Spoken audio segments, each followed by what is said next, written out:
Hey, Julie, happy Friday. We're here this morning showing you our new machine with our modified mandrel.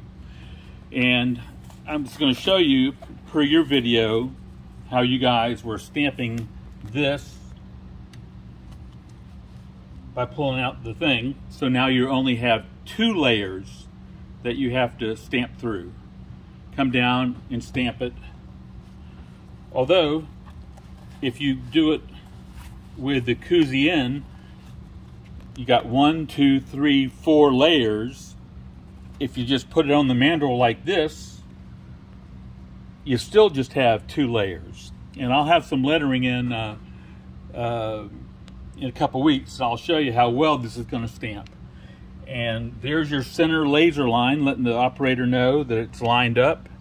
And then we go back to this laser line point right here and stamp it. If you want to just stamp on the table, no problem. This whole table just swings out of the way. You can put anything that you want down here. You lower the head just like the 86 and you come down and stamp it. But through this, you've got to stamp through 2 layers. If you use the mandrel, you only have to stamp through 1 layer. So I think you're going to get a more consistent stamp.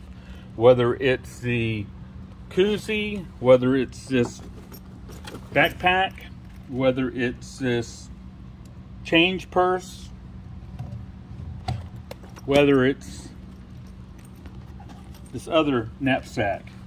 You're only having to stamp through 1 layer on this machine versus just stamping 2 layers while it's laying on the table. But if for some reason you want to stamp, this thing just swings out of the way. You lower the head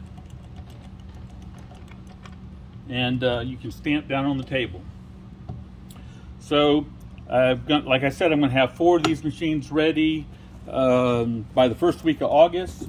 This one's actually ready. I'm probably going to look at sending it to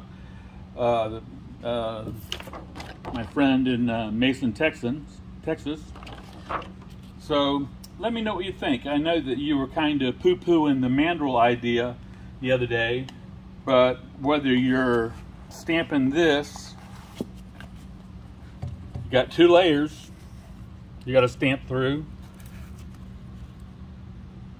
or just leave it in and you still have to stamp through. Put it on the mandrel, you still only have to stamp through 2 layers. And it stretches it out a bit, makes it nice and flat. I actually think it's going to stamp a little better. I know that you were thinking, oh, I'm just going to lay it on top, so I got 4 layers, which people were complaining about. But when you put it on the mandrel like this, back to the laser line, and come down and stamp it, you're only going through 2 layers, just like you were as if this thing was pulled out. Still 2 layers by laying it on there. So let me know what you think, and I'm more than happy to box up one of these, come out and meet with you in San Antonio, and get your recommendation moving forward. Thanks a bunch. Bye.